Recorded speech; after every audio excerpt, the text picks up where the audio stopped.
말씀을 보도록 하겠습니다. 시편 148편 12절 13절 두 구절을 읽도록 하겠습니다. 시편 148편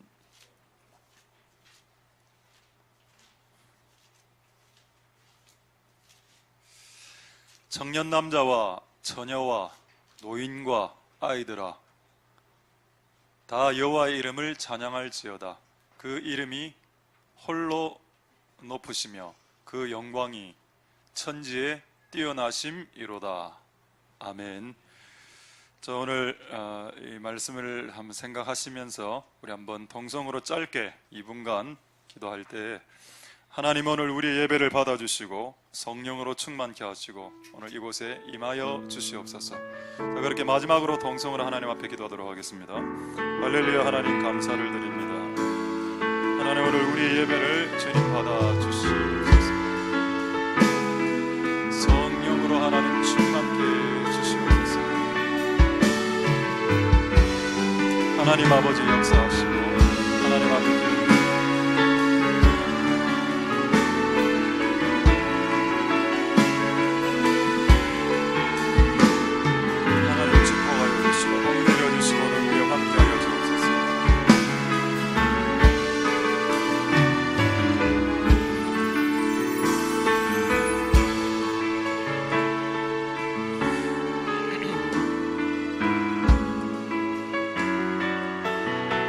할렐루야. 하나님 감사를 드립니다. 하나님 오늘 우리의 예배를 받아 주시옵소서. 하나님 이곳에 오시옵소서. 하나님의 집에 좌정하여 주시옵소서. 이곳의 주인은 하나님 아버지이십니다. 이곳에 하나님을 예배하기 위해 모였고 이곳에 하나님께 기도하고 하나님 만나기 위하여 모였으니 하나님 그 목적이 이루어질 수 있도록 도와주시옵소서. 성령으로 충만케 해주시옵소서. 이 목적이 더 잘 이루어질 수 있도록 성령님 도와주시옵소서. 우리도 해야 할 바를 하겠으나 성령 하나님도 행하여 주시옵소서. 전할 수 있도록 도와주시옵소서. 전하는 자가 우둔합니다. 성령을 부어 주시옵소서. 듣는 자가 귀가 막혀 있습니까? 귀를 열어 주시옵소서. 성령으로 충만케 주시옵소서. 예배를 통해 영광 받으실 하나님을 찬송드립니다. 모든 영광은 하나님 홀로 받으시옵소서. 할렐루야. 감사를 드립니다. 예수님 이름으로 기도드립니다. 아멘. 할렐루야. 예, 우리 좌우로 인사하도록 하겠습니다. 샬롬 이스라엘. 계속 샬롬 이스라엘. 샬롬 임마누엘. 이게 우리 교회가 이스라엘하고 연관이 있을 것 같습니다. 샬롬 이스라엘, 샬롬 임마누엘 잠보. 그렇게 한번 저희 앞에서 보니까 가장 우리 오늘 예배 때 가장 담대한 분이 한 분 계시네. 담대한 분. 우리 교회에서 가장 담대한 분은 누군가? 하나입니다. 왜 담대하냐? 주변에 우리 킹스 멤버들로 둘러싸였거든요. 엔간해서 영어도 안 될 낀데 이렇게 앉아 있는 게 참 담대합니다. 오늘 하나님의 은혜가 오늘 이곳에 있는 우리 한국 분들과 우리 킹스 멤버들에게 있게 되길 소망드립니다. 할렐루야. 오늘 방금 읽은 말씀을 다시 한 번 더 보겠습니다. 왜 반복을 하고 있을까요? 시편 148편 12절 말씀에 그냥 통칭해서 사람들아 이래 해도 됩니다. 그렇죠? 그리고 성경 곳곳에 또 그런 말씀도 있습니다. 사람들아 찬양하라. 그 다음에 만민들아 all peoples. 그 통칭해서 이게 도매금으로 표현하는 경우도 성경에 있습니다만은 굳이 이렇게 대상을 나열해서 이렇게 하는 경우도 의외로 많습니다. 왜 이걸 이렇게 나열했다고 그러면 생각됩니까? 청년 남자, 이건 남자죠. 처녀, 결혼 안 한 여자를 말합니다. 결혼 안 한 젊은 남자, 여자 플러스 노인들, 나이가 든 사람, 장년, 중년, 노인 다 해당되겠죠. 그 다음에 애들, 아이들, 이 세 부류를 일부러 언급하고 있다라고 볼 수밖에 없다. 이거를 이 세 부류의 사람을 뭐라고 말하는가 하면 3세대라고 말합니다. 자, 1세대 노인, 자, 2세대 청년 남자, 청년 처녀 여자, 3세대 칠드런 아이들. 이 3세대죠. 자, 13절을 보겠습니다. 3세대들이 모여서 뭘 하고 있습니까? 노래하고 있죠.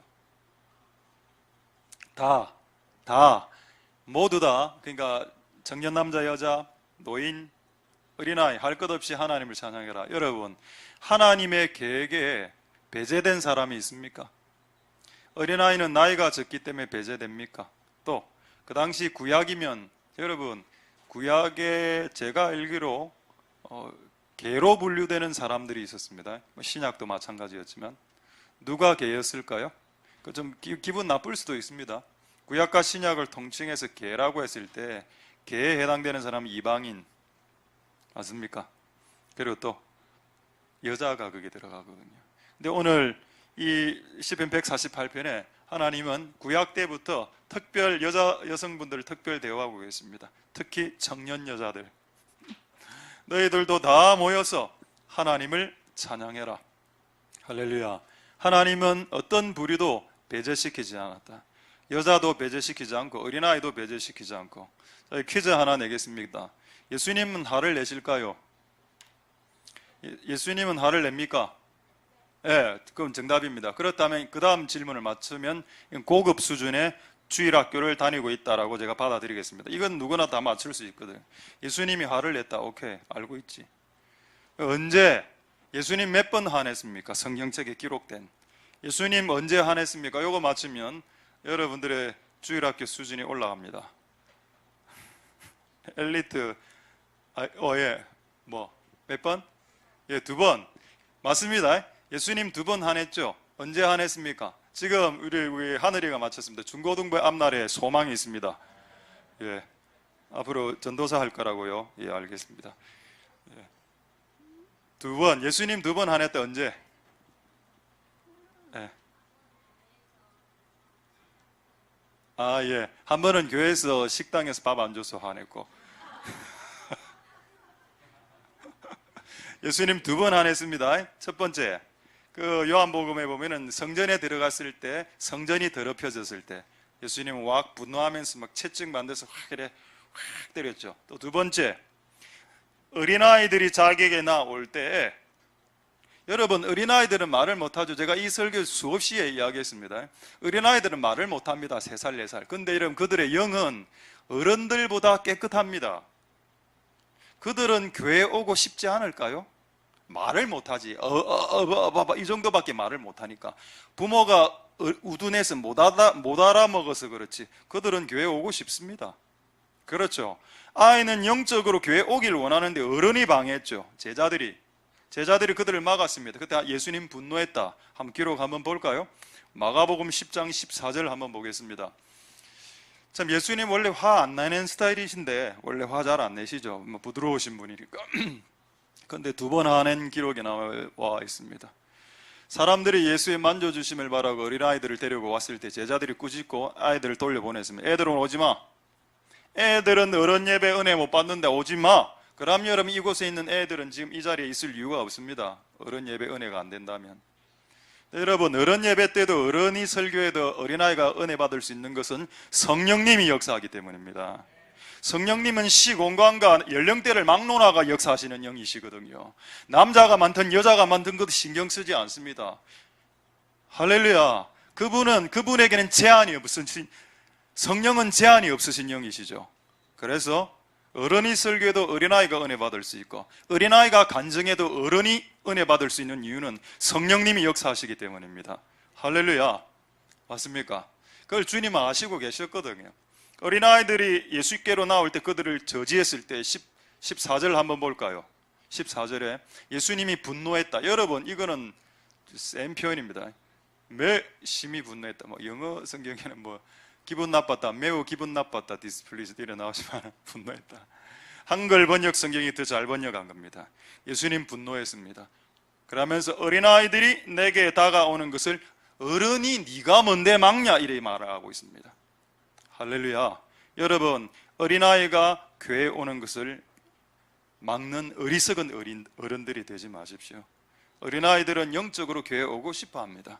왜냐하면 집안은 항상 불안하거든요. 항상 부부싸움도 있고 항상 뭔가 이상해. 집안 분위기가. 좋은 집안도 있지만은, 그래서 아이들의 영에는 교회 가고 싶어하는 마음이 있거든요. 그걸 막지 말라는 겁니다. 네가 뭔데 아이들의 영성을 막냐, 영권을. 되겠습니까? 하나님의 은혜가 여러분들 있기를. 근데 저는 이 두 가지가 처음에 이해가 통합이 안 됐는데, 예수님이 성전 내려가서 성전 더럽히는 거 보고 한번 분노하시고 지금 애 오는 거 분노. 여러분, 이 두 가지 사건이 똑같은 사건이라는 걸 깨달았습니다. 이 두 가지 사건이 왜 똑같은 사건이죠? 여러분, 성전에서 예수님이 그거 엎었을 때 돈 바꾸는 거 이런 거 막 이렇게 있을 때 그 뜰이 무슨 뜰이라고 했습니까? 그게 이방인의 코트라고 나오거든요. 이방인의 뜰. 이방인은 성전 안으로 못 들어가기 때문에 그 뜰에서나마 예배했던 겁니다. 예배하고 기도하고. 그가 이방인들이 그 이방인의 뜰에서조차도 예배하고 기도하려고 나왔는데 거기에 돈 바꾸고 소, 뭐 양 이런 게 가득 차 있으니까 기도의 장소를 날려버렸죠. 예수님 왜 분노하신 겁니까? 어린아이하고 이방인하고 상관없이 주님에게로 나아오는 것을 방해하는 모든 것에 분노하신다라는 겁니다. 할렐루야. 단지 성전을 더럽혀서 분노하신 게 아니고 그 기도할 자리를 왜 네가 딴 거로서 땜빵하느냐 이 말입니다. 옛날에 어떤 교회 있었을 때 교회가 100년 됐거든요. 100년 된 본당입니다. 그곳에서 항상 사람들이 기도하고 그랬습니다. 제가 그 교회 사임하고 나왔을 때 제가 다른 게 충격받은 게 아니고 100년 동안 기도했던 본당인데 사진에 올라왔는데 그게 배드민턴장으로 바뀐 겁니다. 그 교회가 이 본당이 이거 한 3배 정도 되거든요. 탁구다이가 2개가 들어왔고 본당 안에 배드민턴하고 심지어는 테니스까지 교회 본당에서 난 그렇게 할 수 있다고 봅니다. 그들이 그렇게 결정한 것에 대해서 존중해드리겠습니다만은 우리 교회에서는 그런 일은 없을 겁니다. 할렐루야. 왜 하나님께 예배하고 기도하는 공간을 탁구다이와 배드민턴장으로 거기 그 기름 부음이 50년간 거기 가면 은혜가 되는 그런 장소를 왜 스포츠 센터로 바꾸냐 이 말입니다. 아니 새로 짓지 그냥 따로 식당을 개조시키든 이래도 되는데 말이죠. 여러분, 주님 나는 분노하실 것이라. 주님의 분노는 언제 어떻게 하신다고요? 어떤 대상일지라도 그가 주를 만나기 위해서 나올 때 방해하는 놈들은 다 박살난다. 그게 여러분 정권이든 그게 정부든. 제가 어제 꿈을 매우 선명한 꿈을 하나 꿨는데 까먹어 버렸습니다. 어제 꿈을 꿨는데 왜 이래 생각이 안 나지? 방금 전에 생각났습니다. 그 생각났으니까 이거 말하라고 하는 것 같아요. 너무 어제 꿈이 선명해서 그 문장까지, 제가 꿈속에서 했던 문장까지도 지금 기억이 나거든요. 근데 그게 너무 인상이 깊었는데 망각을 하고 있었는데 꿈은 꿨다 망각이. 그런데 오늘 방금 30분 전에 다시 가르쳐 주셨습니다. 그 꿈이 뭔가 하면은 국회의원하고 정치 관료 국회의원급, 제가 볼 때 약간 얼굴 제 앞면이 있는 국회의원이었습니다. 제가 볼 땐 여당이었습니다. 그 국회의원이 앞에 딱 앉아 있었고 여러 명이 앉아 있었고 제가 그곳에 있었습니다. 이 국회의원이 뭐라는가 하면 나는 앞으로 한국에 있는 교회들을 핍박할 것이다. 한국에 있는 교회들이 예배하는 것과 여러 가지 법안을 마련해서 교회가 마음껏 예배하고 전도하는 것을 어떤 형태로든 막겠다라고 국회의원이 이야기하는 겁니다. 제가 벌떡 일어났습니다. 꿈속에서. 그래서 그 사람 향해서 손가락질했습니다. 손가락질하면서 이렇게 이야기했습니다. 당신 망하게 될 것이다.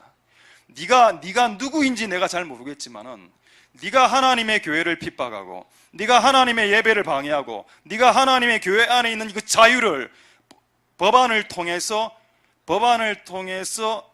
압제해서 교회가 가진 자유를 위축시킨다면 너는 망하게 될 것이다. 얼굴 색도 안 변하는 겁니다. 그 국회의원이 막 쳐다보는 겁니다. 그래서 제가 한마디를 했습니다. 너는 그리스도의 심판대 앞에 서게 될 것이다. 너는 그리스도의 심판대 앞에서, 예수 앞에서 이 사건에 대해서 말하게 될 것이다. 그래 하고 앉으면서 한마디 됐죠. 그러나 나는 네가 회개하길 원한다. 할렐루야. 막 분노. 지금도 이 꿈을 생각하면 다시 모르죠. 앞으로 이런 일이 발생할지. 여러분, 교회를 대적하고 교회 예배, 하나님을 만나는 모든 행위를 방해하는 세력들은 망하게 되는 것을 여러분 똑똑히 보시고, 그가 여당이든 야당이든 아무 상관없습니다. 그러니까 미국이든 중국이든 북한이든 아무 상관없습니다. 하나님의 교회를 핍박하고 하나님의 백성들이 예수 그리스도를 만나오게 하는 모든 것들을 방해하는 세력과 시도와 정책과 법안들, 그리고 그것을 만들고 그것을 지지했던 사람들은 어떻게 되는지 한번 봅시다. 나는 여러분들이 하나님의 편에 서기를 소망드립니다. 할렐루야. 주님의 편에 서십시오. 그래서 하나님에게 영광을 돌리실 수 있기를 소망드립니다. 그래서 뭐냐? 예수님이 아이들이 주께 나오는 걸 방해하지 말라는 겁니다. 왜냐하면 예수님의 생각 컨셉 안에는 아이들이 들어가 있었거든요. 아이들을 배제시키지 마라. 아이들은 예배자가 될 수 있고, 그 3세대 예배가 우리가 꿈꾸는 예배. 지금 여러분, 제가 하는 이 설교는 우리 교회의 8대 목표 계속 순서대로 좀 설교하고 있는 겁니다. 우리 교회가 꿈꾸는 예배가 3세대 예배죠. 그러면 이런 질문을 하는 분들 제가 만났습니다. 어린아이들이 어른 예배에 오면 은혜가 됩니까? 여러분, 저도 초등학교 때부터 어른 예배를 다녔습니다. 근데 초등학교 한 6년 동안 어른 예배 다니면서 하나 딱 기억나거든요. 그때 그 부흥사님이 오셔서 이렇게 설교한 게 아직도 기억이 납니다. 그게 초등학교 3학년이 4학년이 저는 잘 모르겠는데, 예배에 목숨 걸어라 있습니다. 그리고 자기가 간증을 하면서 자기가 예배에 오기 위해서 예배를 너무 사모하다 보니까 오기 위해서 버스 타고 오다가 은혜 받았다는 이야기를 한 겁니다. 예배당에 와서 은혜 받은 게 아니고 예배를 드리기 위해서 준비해갖고 이렇게 준비하면서 오는 그 걸음, 버스 타고 오는 도중에 하나님 성령의 은혜를 받아버린 겁니다. 할렐루야. 그때 제가 초등학생이 좀 그 기억소리 뇌리에 각인이 됐거든요. 예배는 목숨 거는 거구나. 예배는 옵션이 아니구나. 예배는 여러분 아침에 오늘 목걸이를 끼거나 할까, 목걸이를 끼거나 하지 않을까, 옵션이 아니다. 예배는 생명이다. 그 생명을 지키기 위해서 죽은 사람들이 있다. 아벨. 여러분, 우리가 이 예배에 목숨을 거는 교회가 될 수 있기를 소망드립니다. 할렐루야. 그래서 아이들이 이런 어른 예배에 참석하고, 저는 이 아이들도 은혜 받을 수 있다고 믿는 것은, 일단 예수님 설교 때 산상수훈 때 아이들이 있었고, 아이들이 이해할 수 있어? 이해할 수 있죠. 그러니까 지금 적고 있는 거 아닙니까? 많이 적고 있거든요. 나중에 물어보면 막 그림만 그리더라고, 확인해 보니까. 어쨌든 그래 하다 보면 또 하나님 은혜가 있겠죠. 할렐루야. 괜히 아침부터 흥분해서 감사합니다.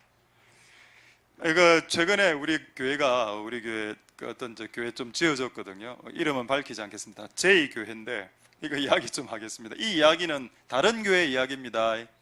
우리 교회 이야기 아닙니다. 제가 이래 설교하면 꼭 목사님 나를 내보고 설교하신 거죠. 그래, 이 질문하는 분들 많거든요. 최근에 제가 수요일날 금요일날 설교했는데 세 분이 저에게 질문해 왔습니다. 목사님 저 들으라고 하신 거죠. 근데 내가 그렇게 질문하면 저는 어떻게 대답하는지 아십니까? 예, 맞습니다. 너 들으라 했습니다.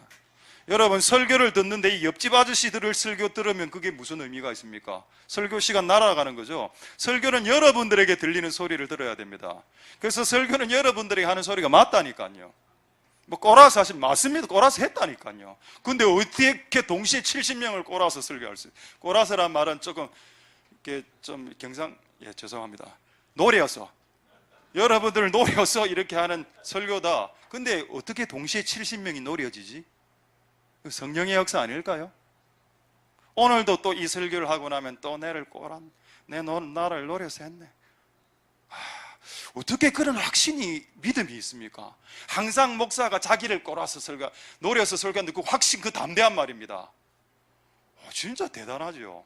난 그분들 앞에 서면 진짜 네 믿음이 크다. 난 이쪽을 보고 설교도 안 했는데 내용은 본인에게 온 것 같아요. 그래서 뭐 이야기하려고 이야기하는가 하면, 우리 교회 아닙니다. 그래, 저쪽에 공사를 해줬는데 유아실 공사를 해줬습니다. 유아실, 그러고 50대 중반에 집사님 두 분이 막 입에서 침을 튀기면서 내한테 이야기하는 겁니다. 화나서 죽겠다고. 뭐가 그래 화납니까? 왜 유아실에 남자가 들어가냐 이 말입니다. 그 이야기를 하는 거예요. 그래서 우리 교회도 좀 남자들이 들어가는 거 요즘 대세입니다. 제가 이랬거든요. 요즘 아이들을, 우리 때야 아이들을 여자가 보고 또 지금 여러분들은 남녀가 동시에 보기 때문에 우리는 뭐 그거 자연스러운 것이라고 생각합니다. 그러고 그게 시대의 대세입니다 하니까 오케이, 그것까지는 인정해 주겠다는 겁니다, 자기가. 그래서 가족이 다 들어가. 그래서 그 집사님, 장립 집사님이 그 청년들 보고 남자 보고 그래 이야기. 아예 아버지 보고 니는 제발 들어가지 마라. 다 들어간대. 하여튼 들어갔다가. 근데 중요한 건 예배 중반에 애가 나온다는 겁니다. 애가 나와서 앉아서 예배 드려요. 그 열받아고 그 안에 들어가 보면 자고 있는 겁니다, 안에. 그래서 CCTV, 결론은 뭐냐? CCTV를 설치하자, 이렇게 결론 내려서 서로. 그래서 여기 띄워주자. 아무 말 안 하고. 말하면 또 인격침해니까 CCTV를 띄워줘. 안에가 이게 원래 이제 큰 교회는 카메라가 여러 군데 있거든요. 여기도 하나 설치하고, 예배 때만에 여기도 하나 설치하고, 저기도 하나 설치하고 이때 해가 앞에서 보이게 하면 이제 예배 제대로 드릴 수 있지 않을까. 우리 교회 이야기 아닙니다. 왜냐하면 우리 교회 지금 우리 가족들 여기 이 자리에 지금 다 앉아 있지 않습니까? 그렇죠. 하나님의 은혜가 있기를 소망드립니다. 어린아이가 예배하는 것, 어른이, 청년 남녀가 예배하는 것을 방해하지 마라. 망할 수 있다. 여러분, 우리는 그럼 어떻게 흥할 수 있을까요? 예배 드리기 싫어하는 자도로 예배 드리게 하면 우리의 삶이 흥하게 될 겁니다. 할렐루야. 예배 드리기 싫어하는 무리들 어떻게든 간식 사주고 꼬드기고 해서 예배 자리로 데리고 나온다면, 예수에게로 가까이 데리고 나오게 한다면 여러분의 삶이 흥하지 않을까요? 여러분 삶의 부흥과 진흥이 일어날 수 있지 않겠습니까? 할렐루야. 그런 삶이 다 될 수 있게 되길 소망드립니다. 할렐루야. 자, 한 구절 더 보겠습니다. 그러고 오늘 여러분 분위기 참 좋네요. 분위기 좋아서 오늘 지난주 동영상, 충격적인 동영상 하나 좀 보여드리도록 하겠습니다. 시편 8편 2편에 8편 2절에 보면은, 이것도 아이들과 관련된 구절입니다. 시편 8편 2절에 주의 대적은 원수 마귀라고 볼 수 있겠죠. 마귀 때문에 어린아이와 젖먹이를 세운다라는 말이 나옵니다. 그렇구나. 결국 하나님의 나라에서 젖먹이도 이용 가능하구나. 젖먹이도 사용 가능한구나. 왜? 이 일을 통해서 원수와 보수자, 이게 전부 다 나쁜 놈들 말합니다. 나쁜 놈들을 잠잠케. 하나님의 계획 안에는 어린아이들을 배제시키지 않았다. 어린아이들이 하나님의 계획 안에 들어와 있다. 할렐루야. 근데 이거 좀 헷갈리죠. 이게 뭘까 대체? 이 어린아이와 젖먹이 입으로 뭔가를 하는 것 같은데, 이 입으로 나오는 뭔가를 통해서 원수가 부끄러움을 가지고 도망친다는데, 이 어린아이의 입으로 나오는 저게 뭐냐 하는 거예요. 저것을 예수님이 해석한 구절이 있습니다. 마태복음 21장 15절 16절이죠. 요걸 해석을 보고 동영상 하나 알라들 우리 그 있죠. 마태복음 21장 15, 16절 한번 보겠습니다. 대제사장들과 서기관들이 예수의 하시는 이상한 일. 웃기죠? 예수님이 하시는 일은 정상적인 일입니다. 그런데 여러분, 사람들 볼 때는 교회는 정상적인 일을 하거든요. 근데 사람들 볼 때는 교회는 이상한 일을 하는 집단처럼 보이고, 예수 그리스도는 이상한 일을 하는 집단처럼 보여지는 게 그들의 시각이랍니다. 근데 우리는 가장 정상적인 일을 하고 있습니다. 할렐루야. 예수의 하시는 이상한 일과 또 성전에서 소리질러 호산나 다윗에 하면서 아이들이 막 이렇게 하니까 이제 사람들이 분노했죠. 그 다음에 16절에 예수님의 해석입니다. 예수께서 말하되 저희가 누굴까요? 젖먹이 어린아이죠. 젖먹이와 어린아이들이 하는 말을 듣느니요? 이게 말이 아니고 노래입니다. 예수께서 가라사대 그렇다. 어린아이가 젖먹이들의 입에서 나오는 찬양, 찬미, 노래로 하나님의 뜻이 온전하게 이루어진다. 할렐루야. 그래서 여러분, 오늘 우리가 찬양할 때 어린아이를 싹 다 밖에 나가 놀리고, 너는 밖에 나가서 축구해. 여러분, 축구 밖에서 예배 시간에 축구하면 축구됩니다. 진짜. 너는 밖에 나가서 다 축구하고 우리 어른들만 예배할 거야, 이래 하면 어떻게 될까요? 뭔가 빠진 것 같아. 근데 어린아이들이 같이 예배하면, 그 어린아이들은 박자가 좀 틀리죠. 방금 우리 무슨 노래입니까? 6월절 어린 양의, 이거 좀 어려운 노래 아닙니까? 6월절 좀 어려운 노래. 아이들 박자 틀리고 음정 다 틀리고 하죠. 그런데 여러분, 어린아이들이 노래 부르면 어른들보다 더 집중하는 거 아십니까?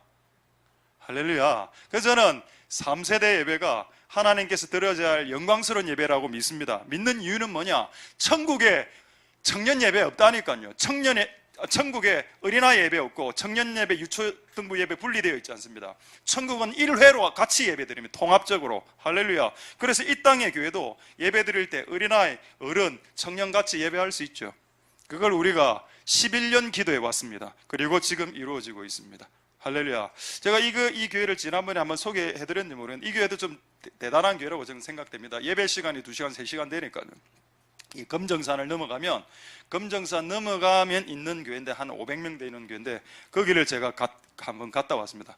하도 소문이 나서 어린아이들이 다 같이 예배한다들. 거기 가보니까 한 300명이 예배를 하는데 진짜 예배 시간이 찬양만 1시간씩 이래 되는데 어린아이들이 전부 다 같이 예배 드리고 설교 마칠 때까지 그 자리에 한 명도 뜨지 않고 2-3시간씩 예배를 드리는 겁니다.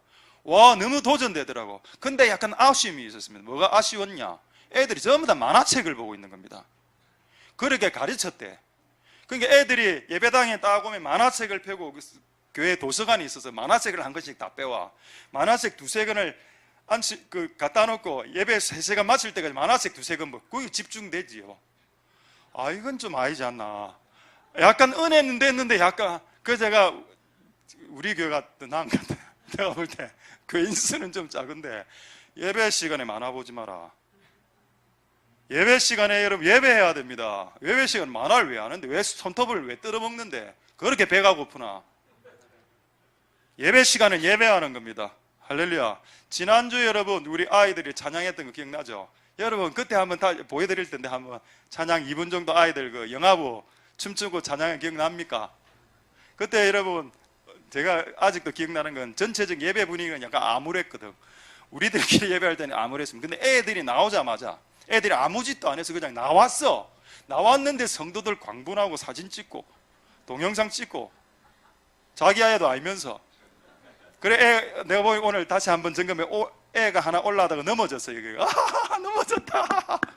남 넘어진 게 그렇게 웃깁니까? 뭐 하나 그래. 옷도 내가 볼 때 한 둘이는 좀 거의 뭐 배꼽티 비슷한 옷 입고 나왔더라고 보니까. 와, 이렇게. 그러니까 아이들이 워낙 영이 맑기 때문에 강대상에 서는 것만으로 은혜가 된다니까. 그런데 왜 그 아이들을 빼고 예배하려 하십니까? 우리끼리 칙칙한 우리들끼리 모여서 뭘 하려고요? 어른들만 100명 앉혀놓고 여러분 한 300명 군인들 앞에서 한번 설교해 본 적 있습니까? 칙칙한 옷도 똑같은 색깔 입고 머리 스타일도 똑같고 그 앞에서 설교 한번 해보십시오. 자, 여러 번 해봤거든요. 지난주에 그 쇼킹 동영상을 한번 2분 정도 보도록 하겠습니다. 우리 어린아이가 한번 볼까요? 네. 앞에 불 하나만 꺼주시면 되겠습니다. 볼륨 좀 크게 해주시더라고요. 예. 아, 이 화면이 조금 크게 안 되는가 봐요. 앞에서 보면 좀 크게 보이는데, 오케이, 되겠습니다. 한번 한 2분 정도만 보겠습니다. 이게 이번 이렇게 여름선택학교 우리 영유아부 너무 행복하고 즐거운 시간으로 잘 보냈고 우리 하나님께서 우리 어린 친구들의 그 몸 하나, 손끝 하나 그 놀리는 모든 찬양과 견달을 우리 하나님 기뻐 받으셨을 것 같습니다. 우리 하나님께서 지켜주셔서 우리 친구들 하나도 다치지 아니하고요. 너무나 이렇게 모든 행사를 잘 마쳤습니다. 바로 찬양하는 하나님께 감사드리면서 이 시간 특송 올려드리도록 하겠습니다. 우리 함께 찬양해요.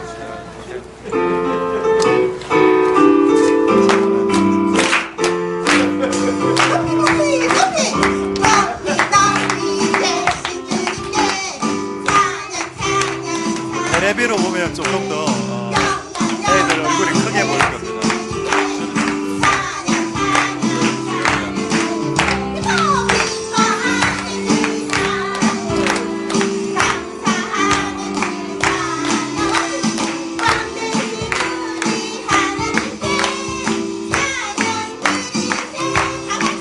네, 됐습니다. 예. 됐죠?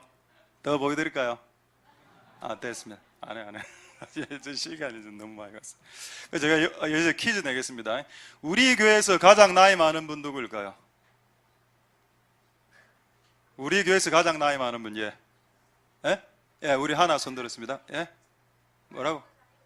예, 박감영 권사님 맞췄습니다. 예. 한번 사진 한번 띄워주시고요. 자, 그 다음 우리 교회에서 가장 나이 작은 사람. 뱃속에 있는 사람 말고 태어난 에? 어? 예, 다니엘이죠. 다니엘 그 사진 긴급 입수했습니다. 다니엘. 아, 역시 외국계라. 외국이 좀 들어가야 돼. 이목구비가 뚜렷하게 해서는 조금 유럽 쪽으로 들어가야 돼. 됐습니다. 여러분, 우리 교회 어른 그 박한명 권사님부터 시작해서 가장 85세 알아보니까 85세고, 그다음에 다니엘은 지금 5개월입니다. 여러분, 5개월부터 85세까지 예배할 수 있다니까요. 그리고 그걸 하나님이 꿈꾸셨습니다. 그리고 계속 생각을 해보니까 우리 교회에 이 3세대가 다 같이 예배하는 가정이 있나를 한번 생각해 봤습니다. 조건은 이 3세대가 다 할아버지, 할머니 세대, 부모 세대, 자식, 자녀 세대가 다 우리 교회에 나오는 사람으로 해서 해보니까 두 가정인가 세 가정밖에 되지 않았습니다. 그 사진을 제가 한번 이것도 입수했는데 한번 보도록 하죠. 사진 2장 한번 보죠. 우리 은채 가정. 이제 불 안 꺼도 됩니다. 이 앞쪽. 오케이.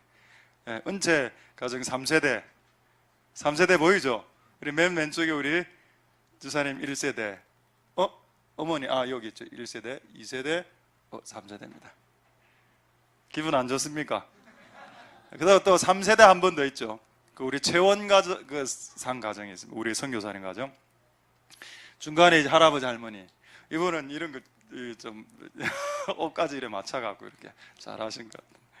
할렐루야. 여러분 부럽지 않습니까? 부러운가 봐. 오케이. 제가 질문 하나 하겠습니다. 이 세상에서 가장 큰 복이 뭔지 아십니까? 큰 복. 가장 큰 복. Great blessing. 가장 큰 복이 뭘까요? 참고로 예수 믿는 거 이거 아닙니다.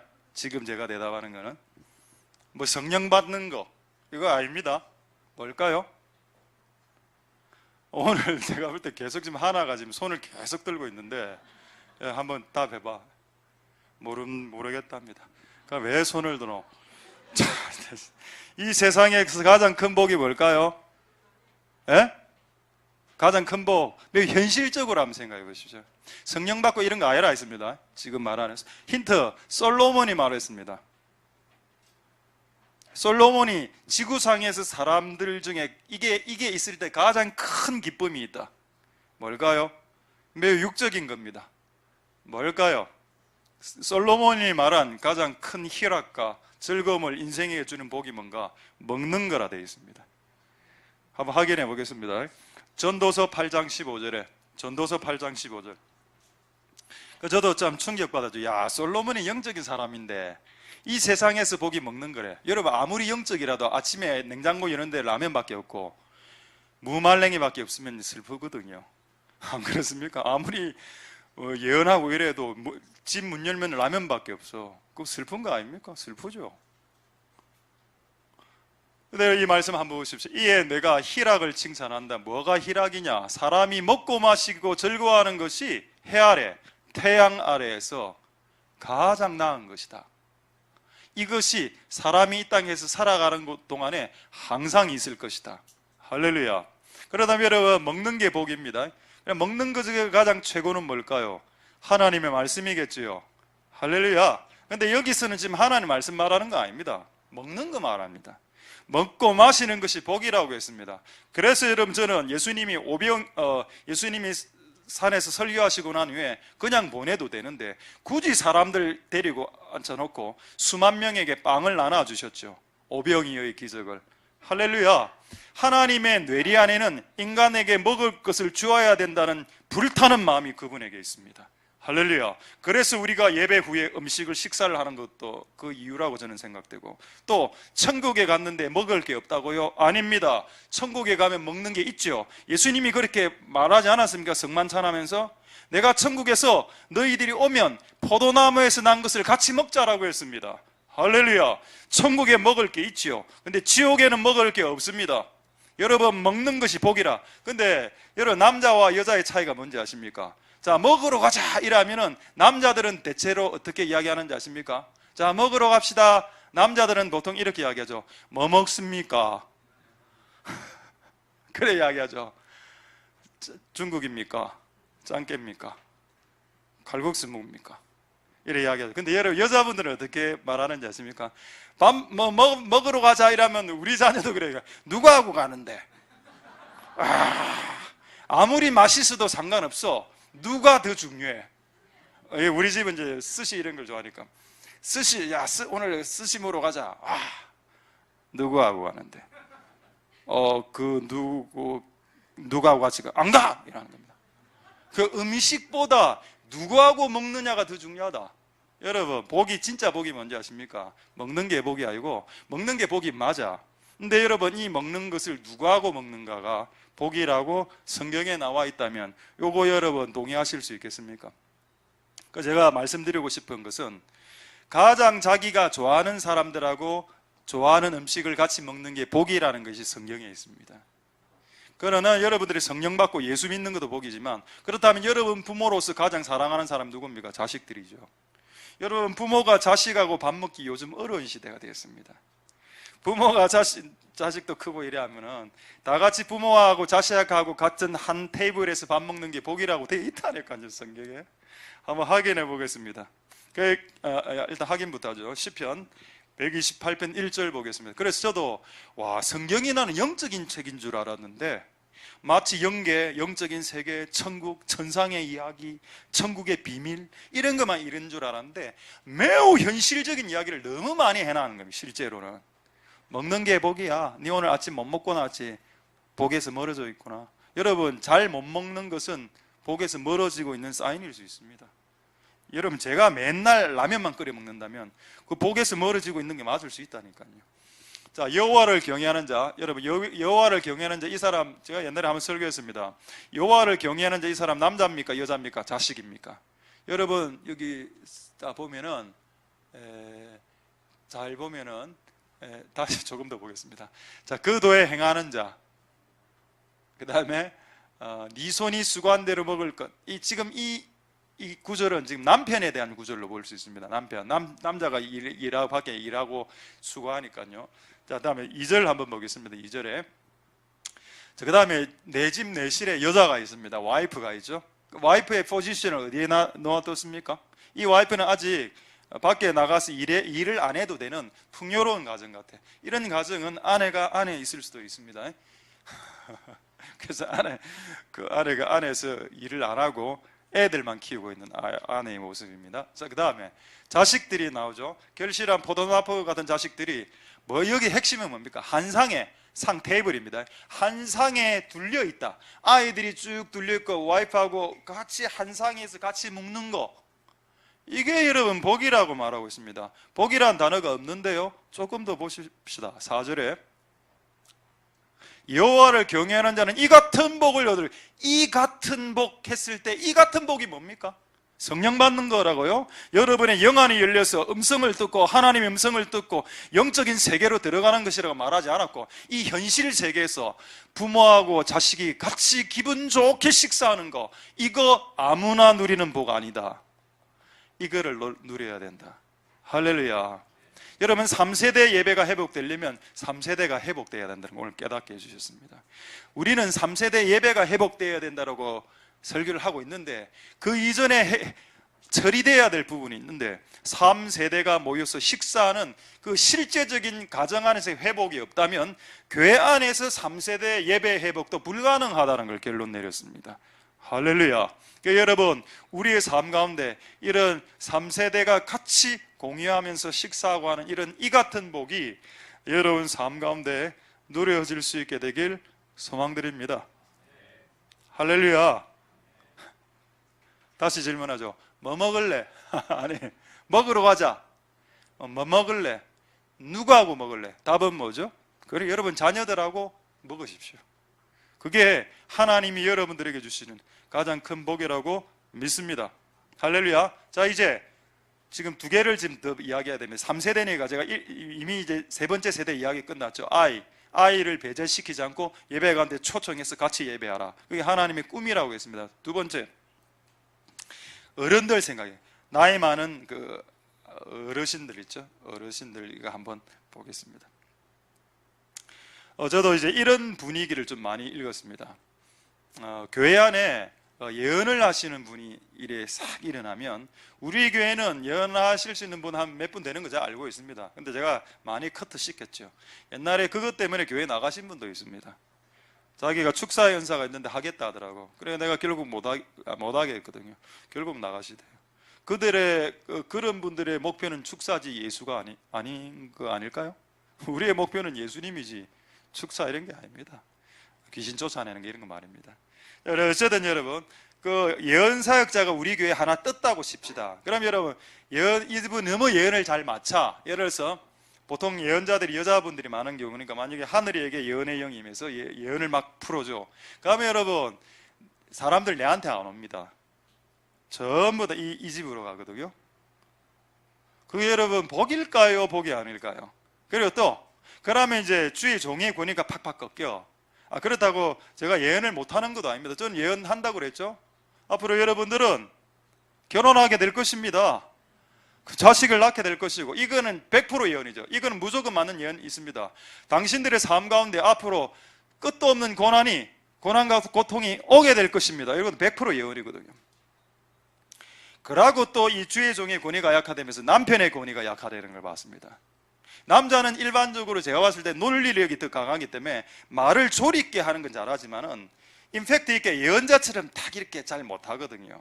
그래서 교회 안에 예언자가 급상승하게 되면 남자의 권위가 떨어집니다. 이건 농담 아니고 제가 경험한 걸 이야기하는 겁니다.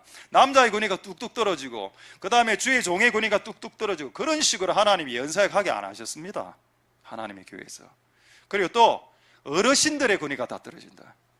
할아버지 할머니에게, 성경에는 여러분의 인생의 문제가 발생했을 때 할아버지 할머니에게 네 아비에게 물으라, 네 어른들에게 물으라고 돼 있지. 교회 안에 있는 검증되지 않은 선지자들에게 가서 물으라 말 안 했습니다. 그런데 이게 뜨면 이 세 부류의 권위가 다 떨어지거든요. 그래서 교회는 뒤엉키게 되게 되고 교회는 무너지게 되는 경향이 있을 수 있습니다. 자, 매우 재미있는 말씀 하나 말씀드리죠. 사사기 4장 4절을 보겠습니다. 사사기 4장 4절에, 저는 예언자를 존중합니다. 그리고 예언자들이 진짜 검증된 예언자가 맞다면 그들이 하는 예언을 존중하고 제가 받아들일 용의가 있습니다만은, 제가 한 20년 30년 이 주님의 일을 하면서 경험해 본 바로는 그런 분들의 한 60%? 70%는 결국 교회를 힘들게 하더군요. 릭 조이너가 이런 말을 했습니다. 겸손하지 않은 상태에서 은사를 받는 것은 매우 위험하다. 그래서 사람이 되고 인간이 되고 은사를 받아라. 자, 보겠습니다. 사사기 4장 4절에 랍비도세 아내 여선지 드보라 나오죠. 여러분, 드보라는 여자입니다. 이 여자는 어떤 분이라고요? 사역자입니다. 남자의 이름이 거명됐거든요. 근데 여러분, 성경에 이름이 거명된다는 것은 나름대로 좀 대단하기 때문입니다. 그리고 여러분, 브리스길라와 아굴라, 나중에 시간 있으면 한번 보겠는데, 브리스길라와 아굴라 할 때 누가 여자 이름이죠? 브리스길라가 여자 이름입니다. 왜? 하나님이 봤을 때 브리스길라와 아굴라가 둘 다 대단한 사람인데, 남편 아굴라보다 여자가 더 월등히 주님의 일을 섬겼을 때는 이름을 앞으로 빼거든요. 그래서 이 12사도 이야기할 때 베드로가 먼저 거명되고, 7 집사 이야기할 때 스데반이 먼저 거명되는 이유가 거기 있다는 겁니다. 맞습니까? 자, 그런 맥락으로 봤을 때 분명히 여선지자, 이건 사사고 선지자인 드보라가 월등한데 남편의 이름을 먼저 앞에 땡겨냈다는 겁니다. 근데 여러분, 이 남편의 이름을 랍비도시고 이 남편은 평신도입니다. 그러니까 남자가 평신도고 여자가 사역자일 수 있는 것 같아. 근데 중요한 건 그게 지금 중요한 게 아니고, 왜 남편의 이름을 여자 선지자 이름 앞에서 땡겼나 이 말입니다. 하나님께 의도적으로. 하나님은 주의 종의 권위도 인정하지만 단 한 번도 남편의 권위를 인정해보지 않은 적이 없습니다. 할렐루야. 하나님은 단 한 번도 여러분의 남편과 할아버지 할머니의 권위를 무시한 적이 없다니까요. 그거 사사면 사사고 그거 선지자면 선지자지. 그 선지자가 누가 결혼했는데요? 랍비도하고 결혼하지 않았습니까? 그럼 구약적으로 봤을 때 이 남편의 권위 아래 지금 들어가 있는 건데 이해됩니까? 그래서 여러분, 저도 이거는 조금 더 연구가 필요하겠습니다만, 그래서 오늘 100% 여러분들의 말 할 수는 없지만 그냥 하나 제가 어필만 해드리겠습니다. 요거 구약 성경이죠. 요런 내용이 신약에 나와 있어야 됩니다. 여자가 영권이 뛰어나고 영적이다 할지라도 남편의 권위와 아버지의 권위를 인정하는 성경적 흐름이 있는데, 목사의 권위도 인정받아야 되겠지만 아버지의 권위도 인정받아야 되는데 이게 구약에만 나오는 거 아니야? 라고 생각하시는 분들에게 고린도전서 14장 34, 35절을 읽어드리겠습니다. 고린도전서 14장 34, 이거는 오해해서 들으면 오해할 수 있는 구절이기 때문에 잘 귀담아 들으실 수 있길 소망드립니다. 저도 뭐 100% 다 아는 건 아니지만 고린도전서 14장 34, 35절에 모든 성도의 교회에서 함과 같이 여자는 교회에서 잠잠하라. 이거 여러분, 이거 옛날에 제가 7, 8년 전에 이거 설교 잘못했던 적이 한번 있었습니다. 여러분, 이거를 이렇게 설교를 끝내면 뭐라고 이야기하는가 하면은 교회에서 여자들이 교사하면 안 돼, 이래 나왔거든요. 제가 이 설교를 7, 8년 전에 한번 했을 때 어떤 분이 질문해 왔습니다. 그럼 나는 교사하면 안 되네요. 여자가 교사로서 교회에서 잠잠하라 했으니까 하면 안 되네요. 제가 그때 그 당시엔 잘 대답을 못했죠. 근데 오늘 한 구절이 생각이 났습니다. 한번 확인해 보겠습니다. 사도행전 18장 24절 한번 보시죠. 여기에 브리스길라와 아굴라 부부가 나옵니다. 자, 사도행전 18장 24절에 자, 이게 나오죠. 아볼로라는 사람이 먼저 나옵니다. 이 사람이 갓 예수 그리스도를 믿은 사람이라. 24절에 아볼로라는 사람. 자, 두 번째 25절 보겠습니다. 25절에 아볼로가 일찍 예수를 믿어서 열심으로 예수에 가는 것을 가르쳤는데 이 사람의 요한의 세례만 알아. 그 예수님의 깊은 복음을 몰랐던 겁니다. 누가 가르쳤을까요? 26절 한번 보겠습니다. 26절. 그가 회당에서 막 설교할 때 브리스길라와 아굴라가 그를 데리고 왔습니다. 그래서 하나님의 도를 자세히 풀었어. 여러분, 부부가 다 아볼로를 가르쳤다라고 되어 있습니다. 브리스길라 이거 여자라고 했죠. 여러분, 여자가 회당에서 남자를 가르칠 수 없습니까? 있을 수 있지. 그렇다면 여러분 그러니까 이거는 이 오해를 풀어라는 겁니다. 여자가 교회에서 가르칠 수 있다는 겁니다. 그렇다면 고린도전서 14장 34절은 뭐를 이야기하는 걸까요? 다시 고린도전서 14장 34절로 올라와 봅시다. 교회에서 잠잠하라. 그건 이거 여러분 가르치는 주님의 일을 하는 거 아니겠지요? 뭐겠습니까 이거?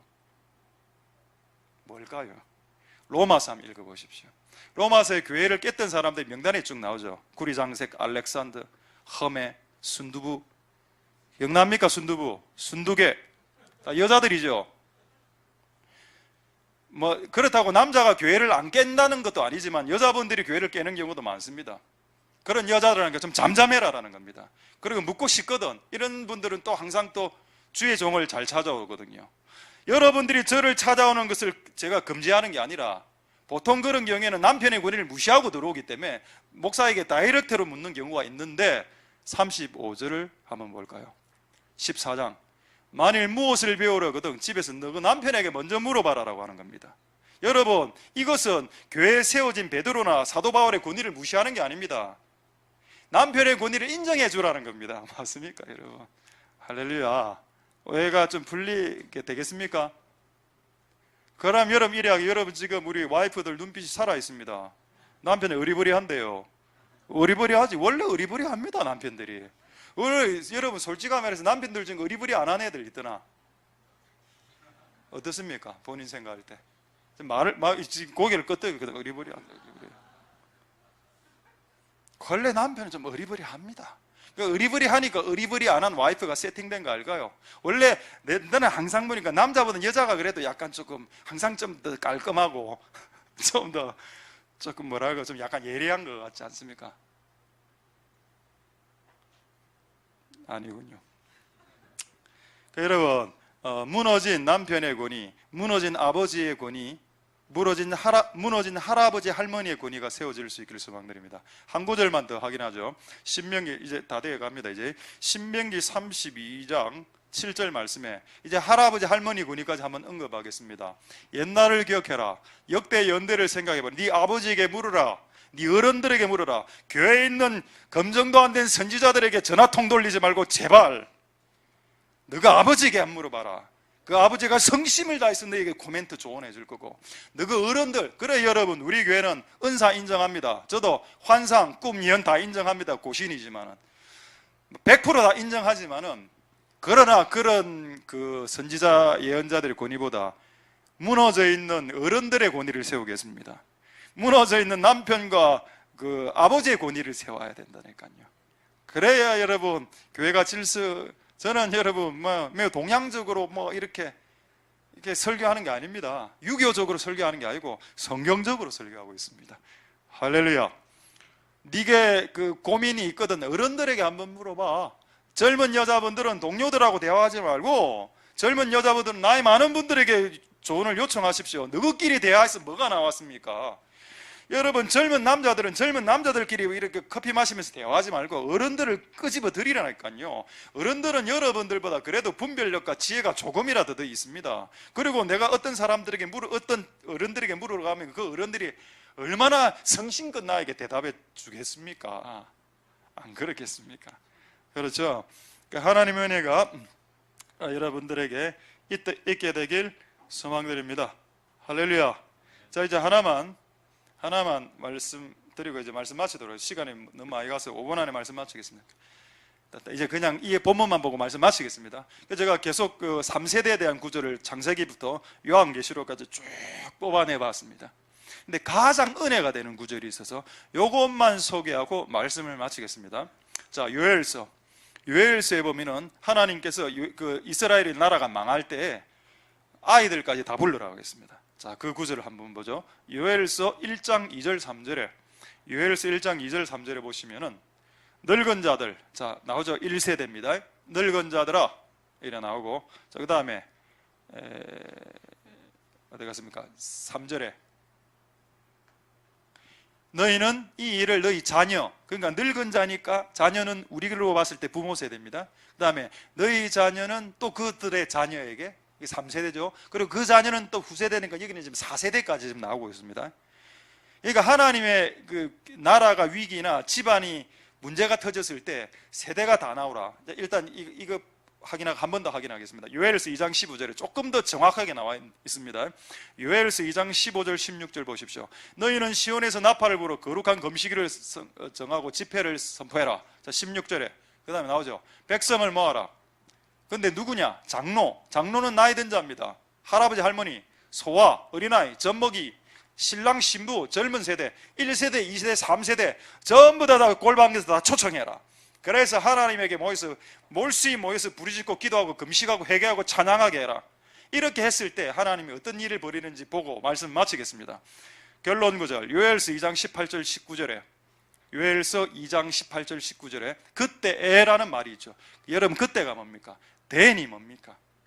그 3세대 아이들과 3세대 사람들이 자기의 가문과 가족과 교회와 민족에게 문제가 터졌을 때 하나님 앞에 다 같이 나와서 예배하고 찬양하고 기도할 그때에 여호와께서 자기 땅을 향해서 중심이 뜨뜻해지신다 라고 말씀하고 있습니다. 할렐루야.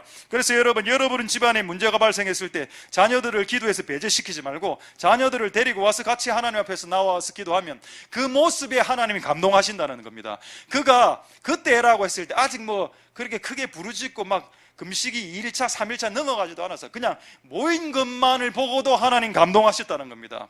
아이 세대와 청년 세대와 어른 세대와 할아버지 할머니 세대가 같이 모여있는 것만으로도 그분을 감동시키고 그분의 중심을 뜨겁게, 그분이 그 백성을 향한 긍휼함이 넘칠 수 있게 하시고, 그 결과 19절 여호와께서 그들에게 응답하신다라고 말씀했습니다. 그들에게 포도주를 주고 그들에게 기름을 줄 것이고 그들에게 이제 결단코 그들의 인생 가운데 욕을, 수치를, 부끄러움을, 손가락질을 당하지 않게 하실 것이다. 할렐루야. 말씀 마치겠습니다. 여러분, 이곳에 지금 우리의 자녀들이 있을 수 있고 없을 수도 있겠지요. 근데 여러분, 진짜 복은 성령 받는 게 복 맞습니다. 진짜 복. 그러나 더 진짜 복은 뭔가 하면은 이곳에 할아버지, 부모, 자식 세대가 다 같이 모여서 하나님께 예배하고 기도하는 것, 그 복이 오늘 이 시간부터 여러분의 삶 가운데 펼쳐질 수 있게 하나님께서 오늘 이 시간부터 역사하실 것입니다. 할렐루야. 그 복이 여러분들에게 3세대가 같이 식사하고 예배하는 복이 여러분들에게 임할지어다. 이 역사가 일어나게 될 줄 믿습니다. 기도하겠습니다. 자, 오늘 말씀을 생각하시면서 우리 한번 다 기도하겠습니다. 반주 좀 바로 해주시고 우리 한번 동성으로 기도할 때 이렇게 한번 기도하도록 하겠습니다. 하나님 아버지, 3세대를 일으켜 주시옵소서. 일어나게 도와주시옵소서.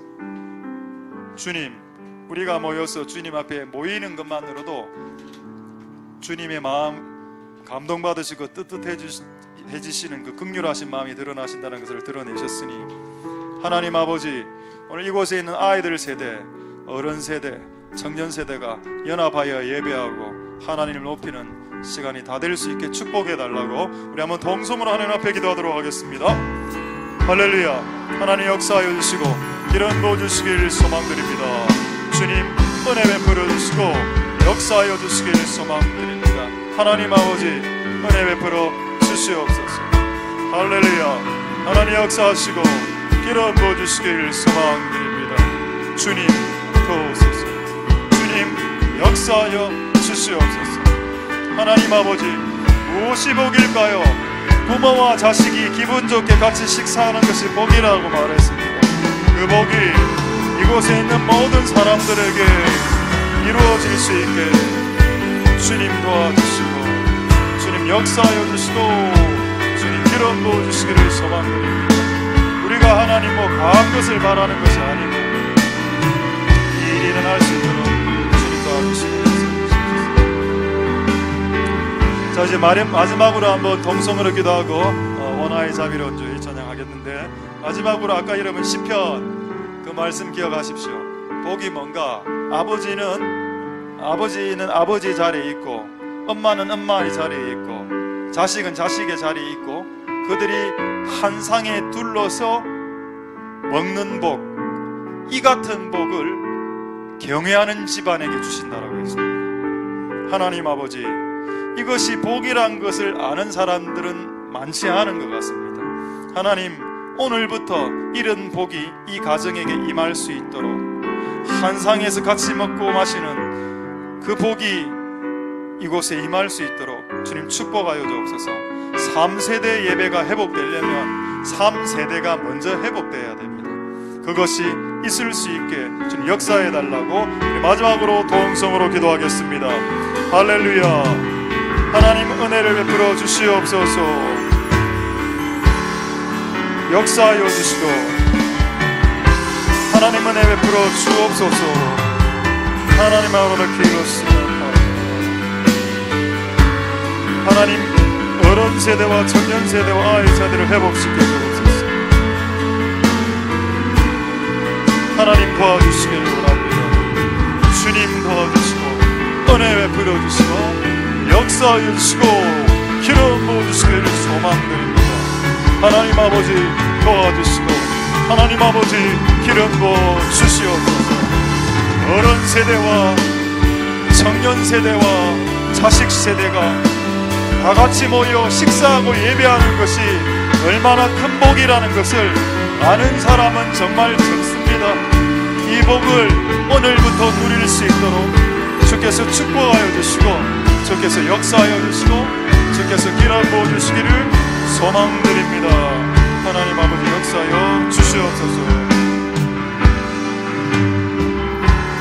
오 나의 자비로 주여 나의 몸과 영혼을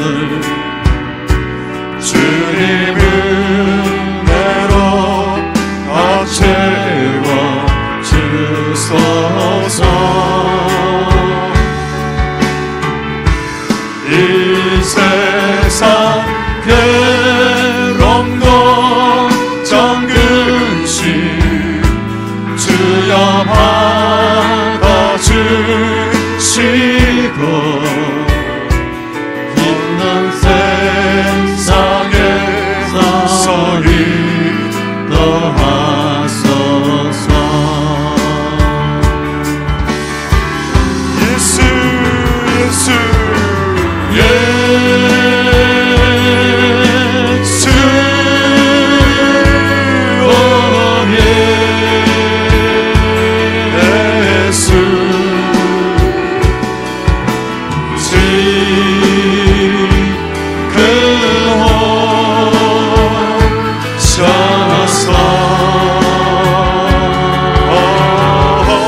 주께 찬양하라.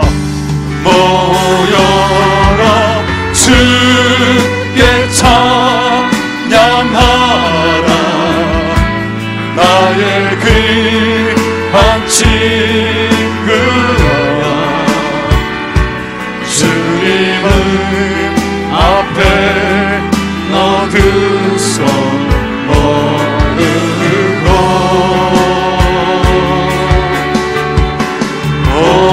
너의 슬픈 세상 눈물 너의 쌓인 아픔을 십자가 앞에 너 모두 버리고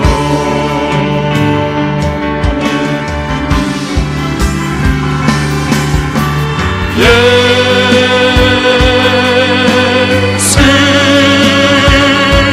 오 예수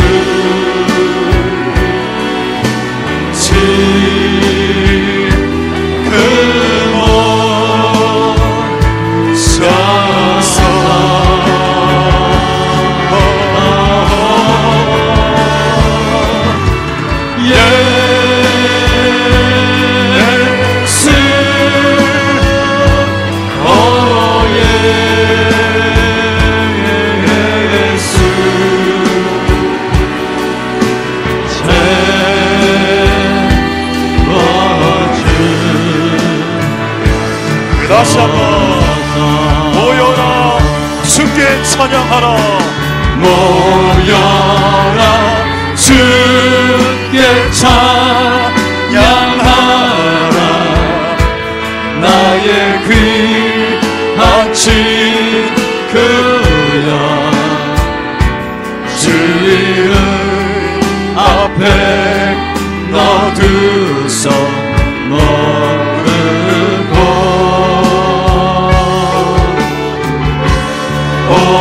너의 슬픈 세상 눈물 너의 쌓인 아픔을 십자가 앞에 너 모두 버리고 예수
나장으로 주께 찬양하겠습니다.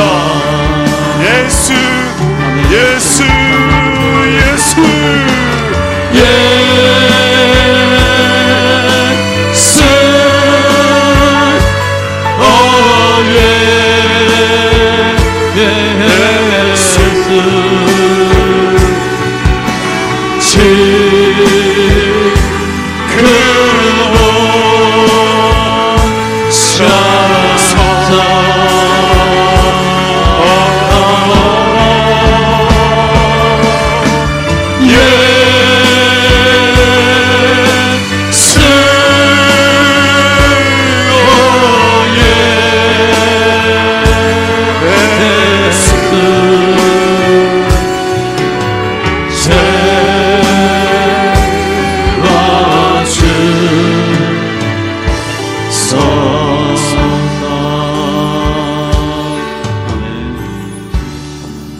할렐루야. 하나님 감사를 드립니다.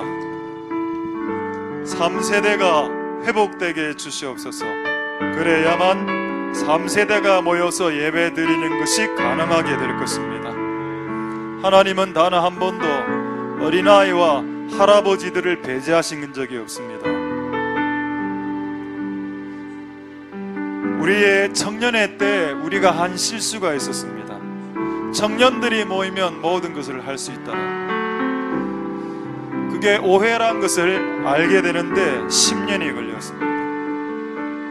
하나님은 할아버지도 하나님은 어린아이도 배제시키지 않았고 이 모든 구성원들이 하나가 되었을 때 하나님의 나라가 이루어진다라고 주님은 말씀했습니다. 너희 청년 남자들아, 처녀와 노인과 아이들아, 다 하나님을 찬양하라. 이것이 우리의 복의 시작점이 되게 해 주시옵소서. 우리는 영적인 것들만 복인 줄 알았습니다.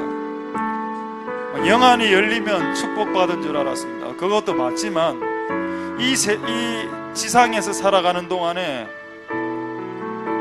가족이 같이 모여서 식사를 못한다면, 그리고 먹고 마시는 문제가 해결되지 못한다면 솔로몬은 큰 희락을 놓치는 것이라고 말씀했습니다. 하나님, 우리가 좋은 사람들과 같이 모여 식사하는 것이 복이란 걸 알게 해주시옵소서. 먹고 마시는 것이 복입니다. 맞습니다. 이것이 인간에게 큰 희락과 즐거움을 줍니다. 그러나 우리가 좋아하는 사람들과 먹고 마신다면 더 큰 즐거움이 되지 않을까요? 그런 복을 우리가 다 누릴 수 있게 축복하여 주시옵소서. 요엘서에 교회나 민족의 위기가 처해졌을 때 신랑과 신부를 그 골방에서 끄집어내고 어린아이와 젖먹이들도 교회로 데리고 와서 같이 금식하라. 그렇게 했을 때 마음이 그때 하나님 마음 뜨뜻해져서 응답 내려주시고 포도주와 기름으로 채우시고 네 인생에 두 번 다시 수치당하는 일은 없을 것이다 라고 말씀하시는 은혜가 부어지는 3세대 예배를 회복시켜 주시옵소서. 어린아이가 내게 오는 것을 금하지 마라. 어느 누구라도 주께 나오는 것을 금할 수 있는 자격을 가진 사람 없다. 그게 정부든 그게 정권이든 그게 개인이든 그게 어른이든 간에 모든 세대가 그리스도 앞으로 나올 때 그것을 저지하는 자가 되지 마라. 하나님 아버지, 우리의 꿈은 예배당에 나오려고 하지 않는 자들을 촉진시켜서 하나님의 예배 자리로 이끌어내는 것, 그 일을 감당하는 자에게 예수 그리스도의 분노 대신에 예수 그리스도의 은혜와 자비가 그런 사람들에게 부어지는 역사가 일어나게 주시옵소서. 예배를 통해서 우리에게 진리를 주신 하나님을 찬송드리며 모든 영광 하나님 홀로 받으시옵소서. 감사를 드립니다. 예수님 이름으로 기도드립니다. 아멘. 여호와는 내게 복을 주시고 너를 지키시기를 원하며 여호와는 그 얼굴로 내게 비치사 은혜 베푸시기를 원하며 여호와는 그 얼굴을 내게로 향하여 드사 평강 주시기를 원하노라. 주 예수 그리스도의 은혜와 하나님의 사랑과 성령의 교통하심이 너희 무리와 함께 있을지어다. 아멘.